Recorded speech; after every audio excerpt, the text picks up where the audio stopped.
institution like Oxford, especially in a department where developmental economics is discussed of the various nations. So I'm very happy to be here, to be presenting today. And as all of us know, Oxford is a very age-old institute, which is an institution which is reputed across the world for its research. And very happy to be here because when I speak about Telangana, when I speak about development, in fact, me and Professor were having a off-the-record chat just right now and talking about why do we only talk about developing nations, why not compare it with the developed nations, etc. So there's a lot of theories about it. But practically what I have seen in Telangana, I think bears a lot of weight, and that can be discussed, the model can be discussed across the nation. That is the hope and aspiration that I came here with. Otherwise, it's a very busy time in elections, but I took out some time to come here to make sure that if at all this model and the strategies that we applied for the ground path-breaking development that we have done in Telangana in a very small time, if that can be discussed, I think my one-day travel is totally worth it. So first of all, very happy to be here. And when I am here abroad, I believe I not only represent my state, but I represent the country. And India, which has a very, very rich history of cradling a lot of luminaries from Lord Buddha to Jyotiba Phule to Dr. Ambedkar to Rabindranath Tagore to Jhansi Lakshmibai, Mahatma Gandhi. We can talk about Nagarjuna, who's propagated his Shunyavada philosophy across the world.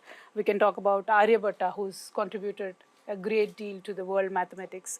So when we think about all these great people that our nation has produced, really feel proud to be representing India here.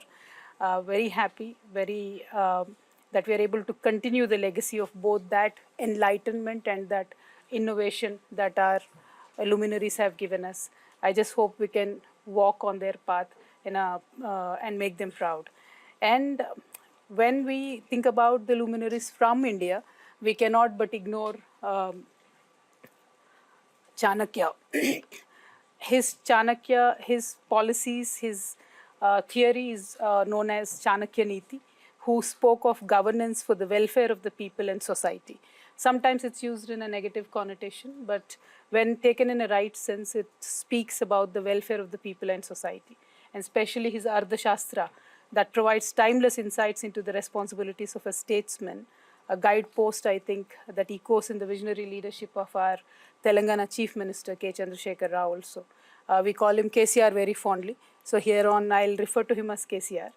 And today I'm sincerely both humbled and also honored to stand before you at the prestigious University of Oxford to share the journey of my homeland, Telangana, and how collectively the vision of our people of Telangana under the leadership of KCR has set a model for a most integrated, inclusive, and equitable development.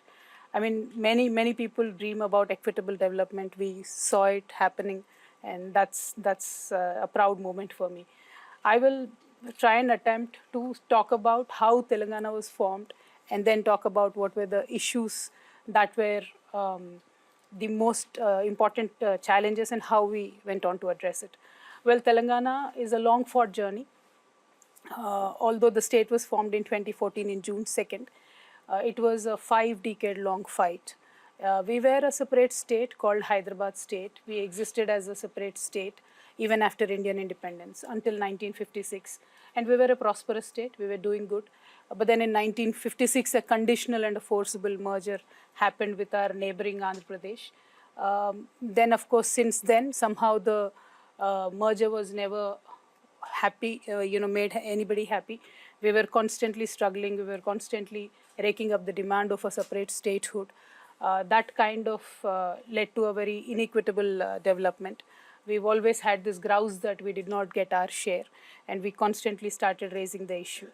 But then, of course, in 2001, Honorable KCR had given a proposal to the people of Telangana that why don't we fight in a very peaceful but a political battle to make sure the statehood is achieved. People have blessed him, people have stood with him, and we fought under his leadership from 2001. And of course, uh, the central government at that point of time, or the party was aspiring to be coming back to power at that point of time, they promised to support this demand for the first time. So in 2004, it was for the first time ever that central government acknowledged that the demand for Telangana state exists, and they agreed and they put it in the common minimum program. But then, of course, after the elections, they chose to disregard the demand. They reneged back on their word, and they shattered the hopes of people of Telangana. So KCR had to come out, then go on to the fast until death in 2009. Then the announcement of Telangana had happened. Well, the separate statehood movement was full of flip-flops. From 2009 until 14 also, we were constantly seeing this turmoil happening.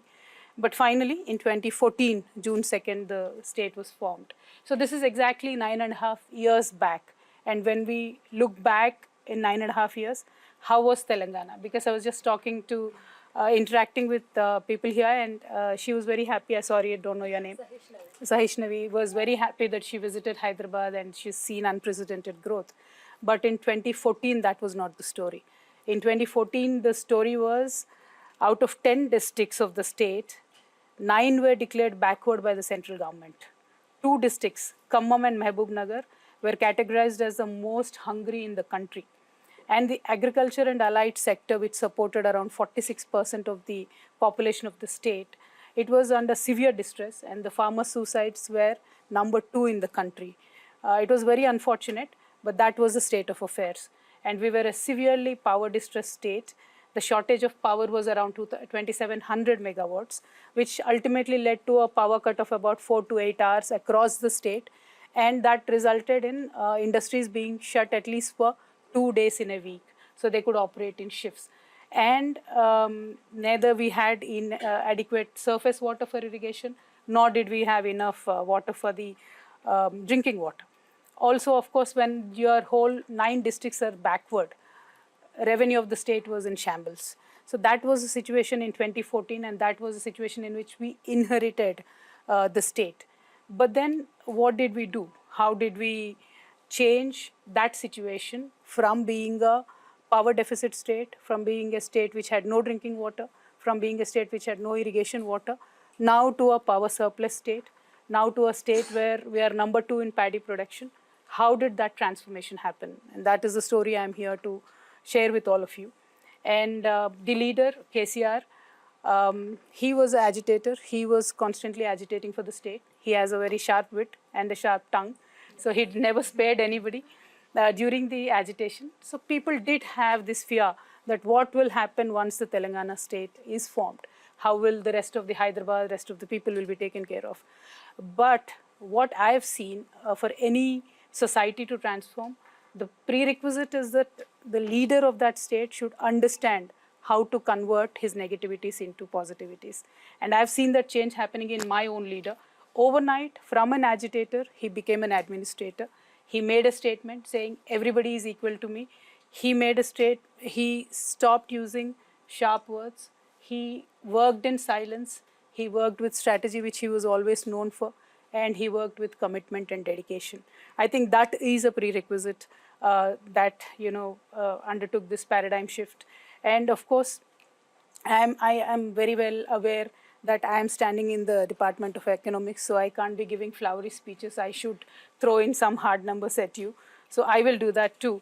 But I'll have to tell you that from 2014, the careful balance of government spending, both in investing in infrastructure and also welfare, I think that took the state to the next level.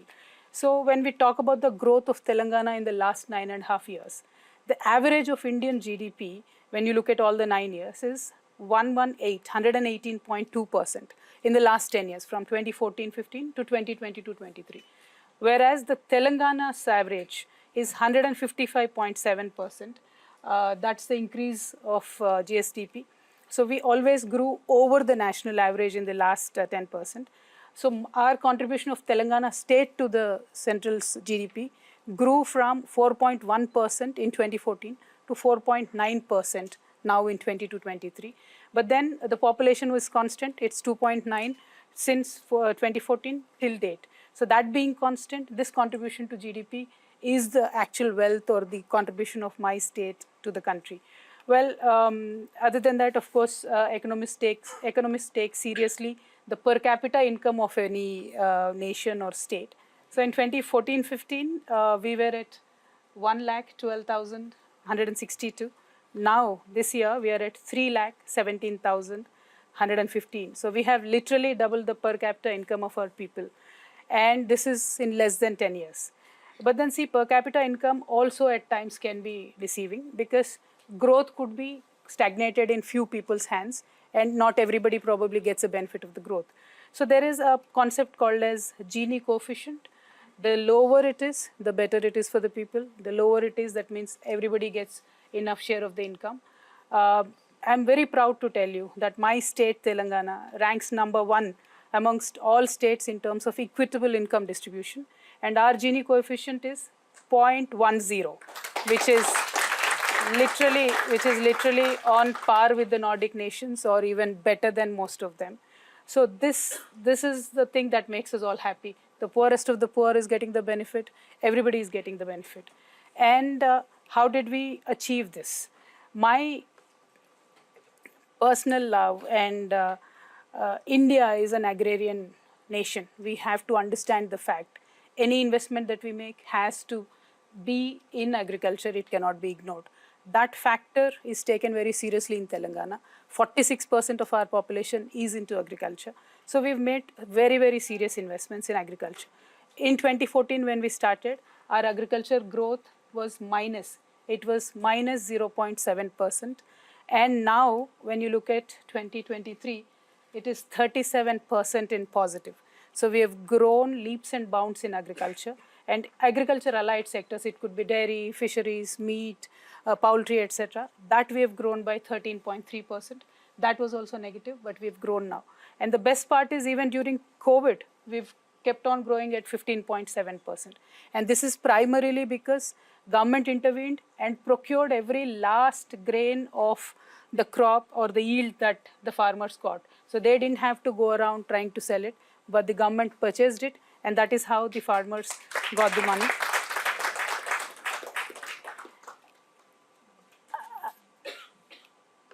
And when we talk about agriculture, as usual, most of the economists don't agree. I believe economists, most of them are very elitist. When somebody wants to give an incentive to a person who is investing 2,000 crores in a company, that is fine. But when a government wants to offer an incentive to a farmer with 2-acre land, that is somehow looked down upon. But in Telangana, we've decided to hold the hand of the farmer from the tilling of the soil to the yield of the crop. So even before they start tilling the land, we give them investment incentives. And I'm very proud to tell you that 10,000 rupees investment that we give per acre per farmer every year, till date, in the last 9.5 years, 72,815 crores was directly given to 65 lakh farmers of Telangana. So this was the first step to make sure the farmer does not walk into the debt trap. So private debt is usually taken before they start tilling the soil. That is when the government intervenes and gives the money. Then when you look at every process, the quality of the seeds, Telangana is the only state which actually puts a PD Act, preventive detention cases if somebody sells spurious seeds. It was a serious issue during before Telangana state formation, and we've controlled it. So quality seeds we give, timely availability of fertilizers to the farmers we give, and of course surface water for irrigation is given.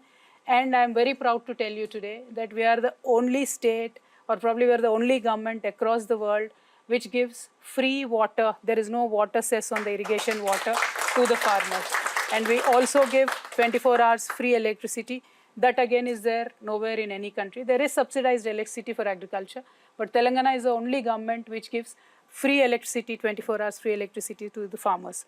So the farmer is now secure. He understands that he's going to get free electricity, free water, in time, quality seeds, in time, quality fertilizers. Before he tills the soil, he knows that he'll get the investment input from the government. He doesn't have to go for a private debt.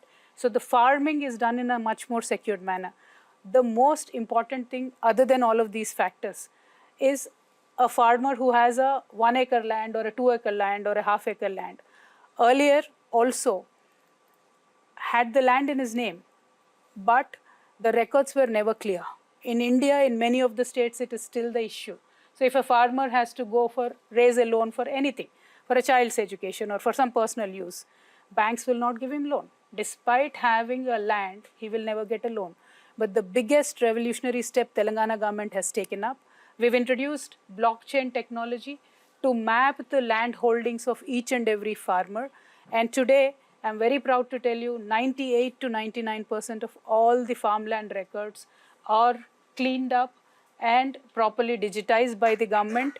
And it is only with the fingerprint of the farmer that the records can be changed. So nobody can mess with your record, and there is a sense of security to the farmer, and the banks also can give loan to him. So he has access to additional finance if he wants to. So this sense of security net that we provided the farmer, I believe, is what led for the exceptional growth in the agriculture sector in Telangana. And of course, other than that, there are around 45,000 ponds in Telangana, which the government systematically invested and repaired using a scheme called Mission Kakatiya. And then we've linked all these ponds with the major irrigation canals that we built. So the ponds are full of water 365 days in a year. So in the staunchest of the summer today, you can go to any Telangana village blindly. You'll see the pond is full of water. And that has led to increase in the water table, increase in fisheries farming, which is again supporting the rural livelihood. And of course, it is supporting the farming activity as well. So check dams, minor irrigation projects constructed, canals repaired, and the magic out of all of this is we managed to construct the world's largest lift irrigation scheme within 3.5 years of time. That is the largest and biggest achievement. The moment this lift irrigation scheme is built, we got 73 lakh acres of land connected to the irrigation system in the state. So 73 lakh acres earlier, before the Telangana state formation, for them to get one crop in a year was an aspiration, was a dream. But today I'm so proud and so happy for my farmers because they can get 3 crops, not one, but 3 crops. And that is why with a systematic, I'll just throw one number at you for your interest. Overall, before the state formation, from 2004 to 14, those governments, whoever was there, irrespective of the parties, those governments, the investment that they made in agriculture was 7,994 crores. But Telangana government in the last 9.5 years, we invested 1,91,612 crores in agriculture. So a policy, however powerful it could be, however positive it could be, if it is not backed up by your purse, the purse of the government, it is not going to work. So that is what Telangana government did. We framed powerful policies, we framed good policies which will help the people, but then backed it up by the finance. So the outlay and the way to spend it, that management, that efficiency in the governance, that is what set us apart, and that is what today gave the results. As a result, now the area under cultivation increased from 1.31 lakh acres to 2 crores because it's consecutive seasons we're talking about. That's why the number will be double. And of course, the paddy production increased from 68 lakhs to 2 crores metric tons in next slide, please, in 2021. So we are today the highest, second highest, so this is 2 crores. So we are today the second highest paddy producing state in the country. We are only competing with Punjab. Where are you, Sanam? We are competing with Punjab. So, and then of course today irrigation facilities, as I said, are available to 73 lakh acres.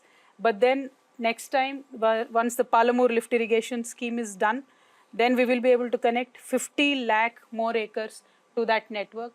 And once that is done, you can imagine what Telangana is going to grow, nothing short of gold. So one other important thing that we did, whatever revenue came to the government, we used it in a very positive way to make sure the cycle of prosperity continues, to make sure that the multiplier effect of the investment is properly taken care of. So in 2014, our budget was 62,000 crores. Now it has grown to 2,94,000 crores. And that is again made systematically invested into various projects, starting from drinking water, in which we invested 36,000 crores to make sure that every household in Telangana is connected. So most of us who have faced the power cuts, we know the problem and the pain and why we don't want to go to the villages in Telangana. But then that has transformed now because Telangana government has very systematically invested 38,000 crores in the last 9.5 years to make sure that our power production capabilities increased. This one. So our power production, when 2014 we started, we could only produce 7,778 megawatts of power. But now we are producing 18,453 megawatts of power. And of course, we are focused on renewable energy as well. So in 2014, we only had 74 megawatts of renewable power. Now we are able to produce 5,741 megawatts of power.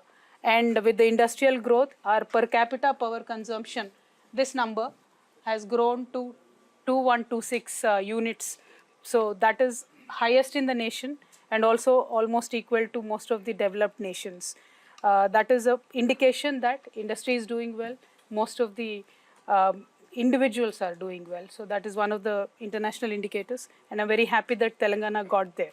And then when we look at the environmental challenges, world over, we are conscious that the world's biggest challenge in terms of climate change is taking collective responsibility. And people and Telangana government are aware of this.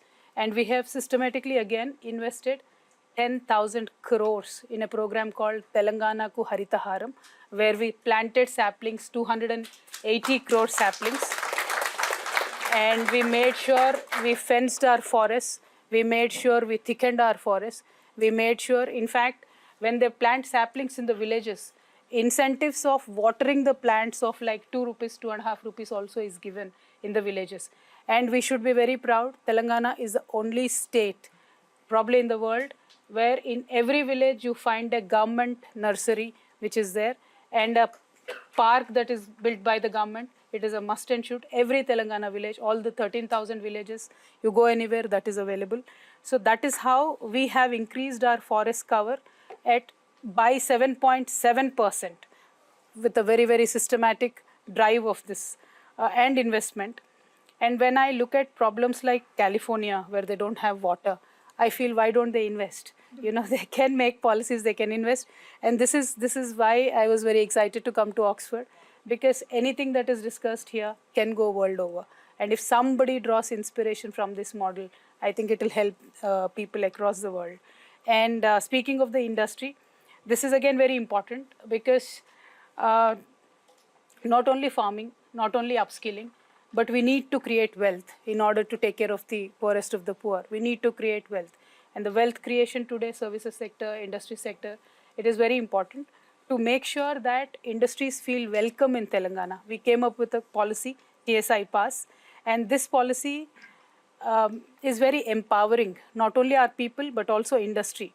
For example, if I'm coming here from UK, I want to invest in Telangana, you apply for a permission. Within 15 days, if I can't give you permission, then you have every right to open your company, you can start operating. Because by law, if you do not receive the government permission within 15 days, we have made it a statutory right to go ahead and commence the work. And this has really inspired a lot of companies. Many of them have come to Hyderabad, Telangana, they've invested. And I'll throw some numbers at you. From 2014 till 2023, January, 22,100 industrial units were given permission. Almost all of them have started operations, and the investment worth 3,31,000 crores, that is close to USD 40 billion, is what a small young state like Telangana could attract. And the jobs created, these are direct jobs I'm talking about, or 22,36,000. There will be more than that indirect jobs that will be created, and of course the activity that brings and the cities they build, that is the growth that you actually see and perceive when you visit Telangana. And of course IT, we've progressed leaps and bounds. The IT exports in 2014 were 57,000 crores. Today we are at 1,83,000 crores. Top 5 IT companies, Apple, Google, Microsoft, Facebook, Amazon, 4 of them came to Hyderabad. after Telangana formation and after the TSI pass was rolled out. So that clearly is a success of the policy and also clearly a success of visionary leader like KCR Garu. And of course, one other thing that might interest you, Professor Jain, we are the only government probably which has a government-led incubator which can accommodate about 4,000 startups at any point of time. We have T-Hub 1 and 2, and of course we have a exclusive women women incubator. It's called V-Hub. That is again government-led, government-supported, government-mentored. So access to finance, training, mentorship is also all taken care by the government. This is also very unique. Nowhere across the globe you see that. And of course, not only making sharp policies, our leader is a person not only with the highest IQ, but he has the highest EQ as well. So he thinks with his heart. I would say that because also I'm his daughter, I understand how he thinks. He has a very sharp intellect, but when he sees a humanitarian situation, he will not think about anything, he'll directly jump into it. For example, I'll tell you, one day we were just discussing, I had received an application of a person who is suffering with elephantiasis, where one leg gets very fat, they can't move. It is a disease, but then that person kind of cannot move out of the house and not work. I just asked our leader that this is a situation, how can we help them? With one pen stroke, immediately 80,000 such people across the state started getting pension from that very day and moment. So that is the emotions with which our government works. And we are probably the only government where, unfortunately, if somebody passes away in a government hospital, we have a special vehicle to transport the dead body from the government hospital to the village, to the doorstep of a person. It's a special vehicle that is there. It's a special drive. And another thing, this is again my leader's brainchild. Pregnant women across Telangana, institutional delivery was missing. So to make sure that they come to the government hospitals, to make sure that the delivery happens institutionally, we've designed a program where the healthcare worker literally brings the pregnant women for every checkup in a government ambulance to the hospital, takes them back, drops them at home. I'm sure this does not even happen in UK, where we know and understand, one of the best healthcare systems in the world. But the way we take care of our pregnant women, nowhere else in the world anybody takes care of them. Because my district magistrate, my collector, sits in his office on his dashboard. He knows how many deliveries are happening today in the government hospital. So that is the kind of work that is happening in Telangana. And during COVID, I should make a special mention. So when we knew that COVID was hitting and transport is becoming difficult, so we mapped out all the women who were going to be delivered in 15 days, and then we brought them into the hospitals, put them in safe zones, made sure the delivery happened institutionally, and then sent the mother and the baby home very safely. So these are the kind of disruptive, positively disruptive interventions that this government is taking care of. And I'll just give you one more example, and this again, with one pen stroke, my leader could make it happen. Telangana was a parched state. We did not have enough drinking water. It was a dry region. There was a lot of fluoride issues happening in many districts. So many people suffered with kidney diseases. There are still a lot of dialysis patients in Telangana. But in the combined Andhra Pradesh, until 2014, until Telangana was formed, across Telangana, we only had 3 government dialysis centers.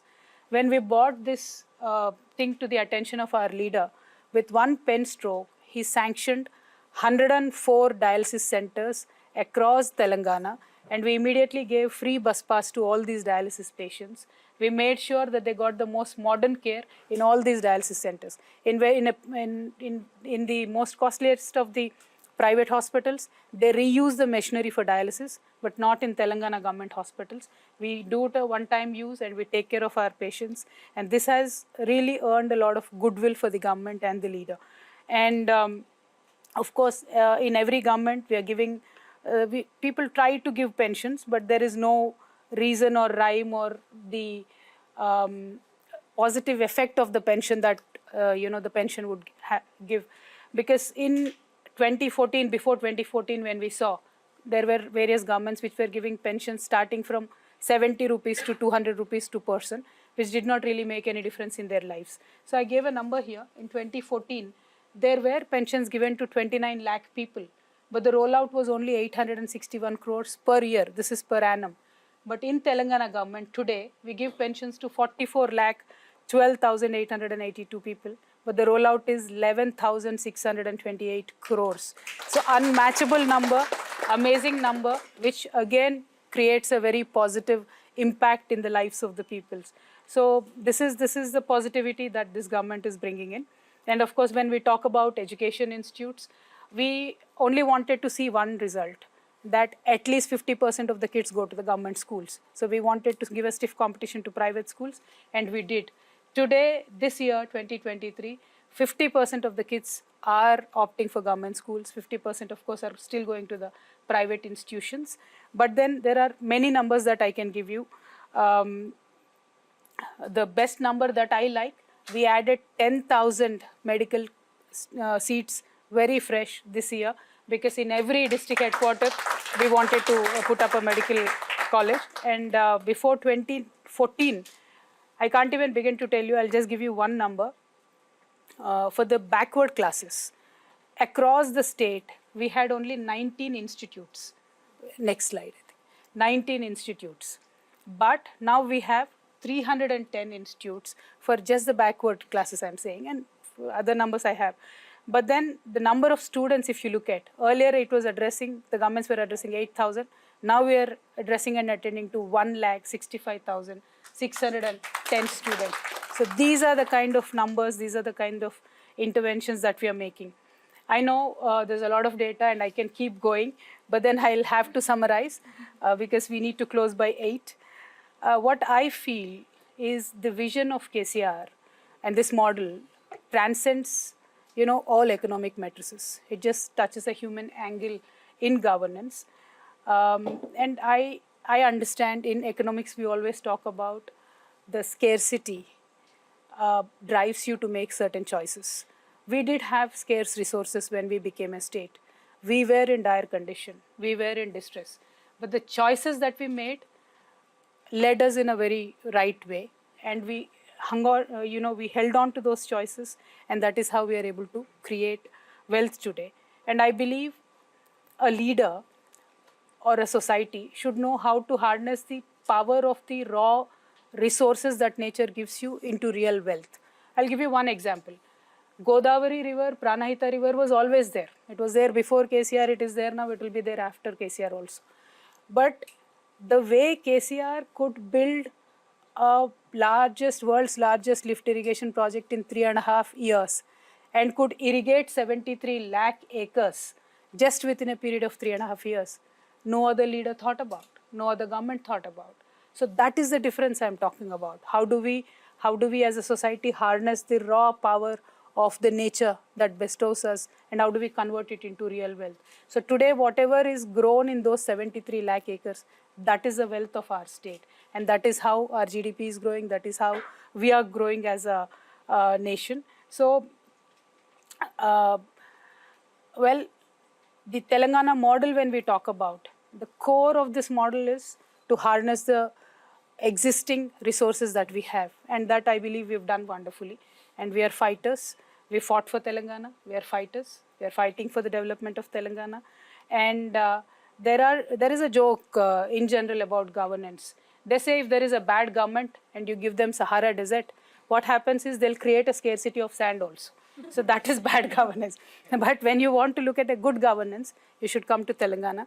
I invite you, Professor Ji, please come to Telangana with your entire department. No, seriously look into what we have done. Tell us where we can improve, or tell the world what is working for us. And you can never get a better example than Telangana, because we were under duress and distress. But then how we transformed, the positive interventions that we've made. I only gave you some 4 or 5 examples. That could be agriculture, that could be pensions, but there are many more. We almost have 252 programs that attend to various sections and sectors of the population. So I really do invite you. Please do come down. And one of my very, very favorite program is Dalit Bandhu program, because it addresses to the most oppressed section of the society. The idea is to uplift any Dalit family out of the poverty line. So there is a direct benefit transfer that is given. And this will be very interesting for you and economic students.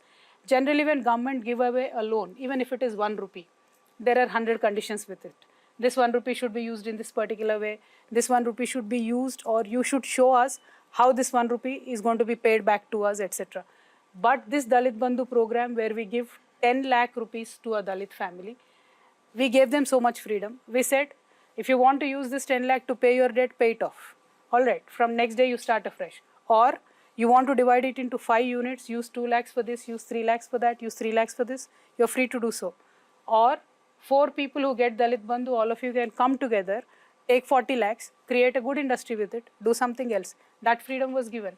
So we grounded these projects, and the success rate that we are seeing, the wealth that the government could create for these families, and the permanent upliftment of these families above the poverty line. I believe this is something very groundbreaking. No government has ever done it. No government ever gave this kind of freedom to utilize the grant that is given to them. And this is only Telangana government that is given. And that I can proudly say is the Telangana model of governance.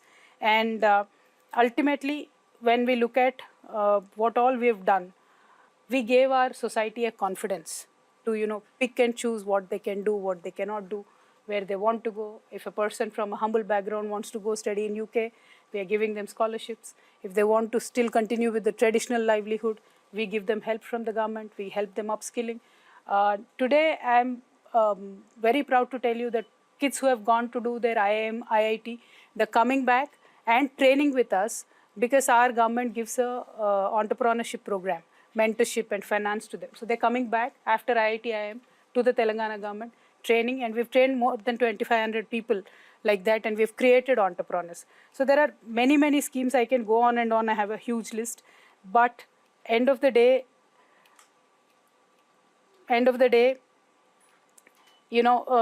a decade of self-rule and under the able leadership of a world-class intellectual, Telangana is still, recuperating, realigning.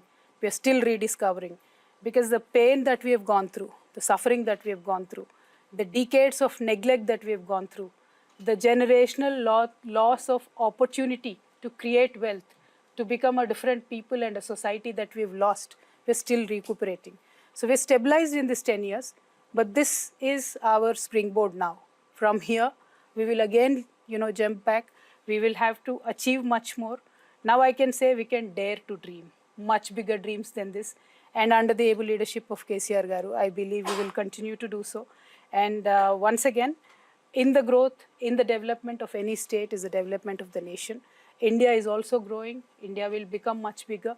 And with leaders like KCR, with models like Telangana, that can be applied universally to the nation.